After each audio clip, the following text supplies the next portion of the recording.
But I've sat across the table in real life from uh, killers and rapists and thieves. And so I understand their behavior. I understand how they think. I understand how they react. And I can incorporate that into Donovan.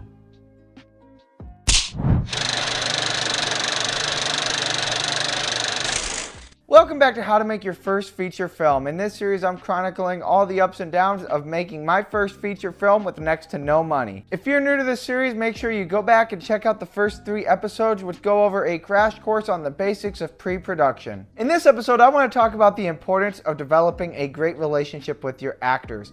As a director, one of the most important relationships that you can foster is a trusting relationship with your cast. After all, your actors are there to open themselves up emotionally on the camera for you as a filmmaker, so you want to have a good, strong, working, collaborative relationship with all of your cast members. One of the very first actors that I cast for In the Hands of Fate was a man by the name of Stephen Shanti. I met Steve up in Cleveland while helping out on set for a feature film called Calendar, and all it took was one conversation and I knew that I wanted him to play Rocco. Steve loved the idea and wanted to read the script, and he was super excited about the character, and from there, our relationship as an actor-director duo has transcended to the point where Steve has now been so involved in the project that I consider him one of the movie's key producers. One way Steve went above and beyond in the production of the movie was helping us secure the location for Donovan's apartment. At the time, I was struggling to find a solid location for Donovan's apartment, so he offered us to use his condo to shoot the scenes in for Donovan's apartment. And so that was already amazing, but he went even a step further, and he actually also offered to cook us lunch. And we had a delicious home-cooked Italian pasta, salad, and garlic bread. And I'll tell you, the food was amazing. But more than that, it helped out a lot with the production, because I make it a point that I always want cast and crew to get a good meal. If you leave my set hungry, that's your fault. That's the saying I like to run by on any set that I'm running as director. And so Steve going out of his way to cook us such a nice meal, it really did help out the production in terms of saving me money that I was then able to put towards, buying better props and wardrobe and things of that nature. So it was very helpful, plus going towards lunches for later days in the production as well. So that was very helpful, and I mean, words can't even describe just how much I appreciate what Steve has done so far for the production and all the work that he's been doing. Steve, you are tremendous. Absolutely tremendous. Apart from Stephen Shanti, another actor that I really want to spotlight in this episode is Adam Joseph Turner. Okay, I met Adam similarly to how I met Steve, which was on a set for a different movie.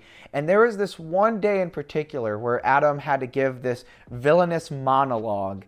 And it was so good. I mean, his performance left me with absolute goosebumps that day on set. And it was like that moment, it just clicked. I'm like, I mean, this man's got to be Donovan. So I talked to Adam, got him on board. He was super pumped right off the bat to work on In the Hands of Fate, and I'm so happy to have him as part of the project. My name's Adam Turner, and I'm playing Donovan Harlow. I started acting when I was a child, and I did theater throughout high school.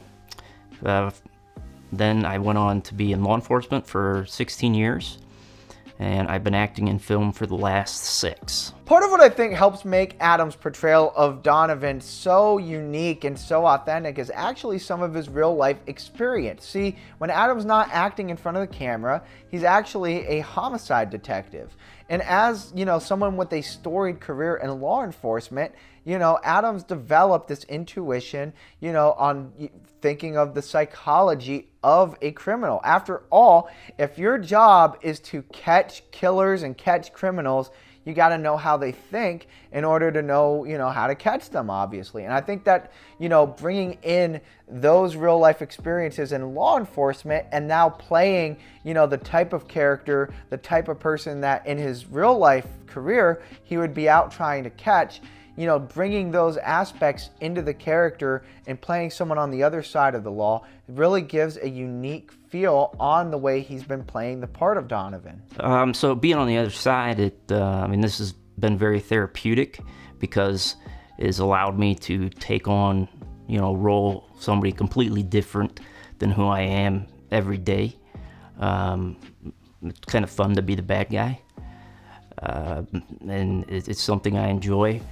But I've sat across the table in real life from killers and rapists and thieves, and so I understand their behavior. I understand how they think. I understand how they react, and I can incorporate that into Donovan. However, while he could have simply stopped there, I mean, after all, when you work in law enforcement, you already have a ton of research on, criminals and criminal behavior. But he went even further than that and dived deep into some research, looking at the history of American organized crime and the Italian mafia and things of that nature. I've been doing a lot of reading about the history of the Italian mafia. And it helps me understand the other characters, and it helps me to understand kind of, how they used to think, especially when we're talking about doing hits and doing killings, in the early 20th century. It just kind of helps me get a good background. As a filmmaker, I mean, this is the exact type of passion and dedication that you want with the actors in your movie. I mean, if you even go before, we even stepped onto set for In the Hands of Fate, even before we held any rehearsals, I would go so far as to say before I even held auditions and cast other parts, Adam and I were in great length talking about who Donovan is, what's Donovan's past, what are his motivations, and then going forward and even to this day, there'll be times like we're getting ready to shoot something and me and Adam will talk a little bit over the phone, and he's even suggested lines that, tie into real life history of organized crime. And I really love that, and I always encourage that type of experimentation and allowing actors to have freedom to really take these characters that I created, but then make them their own and add, some of their own ideas to the characters to really help flesh them out.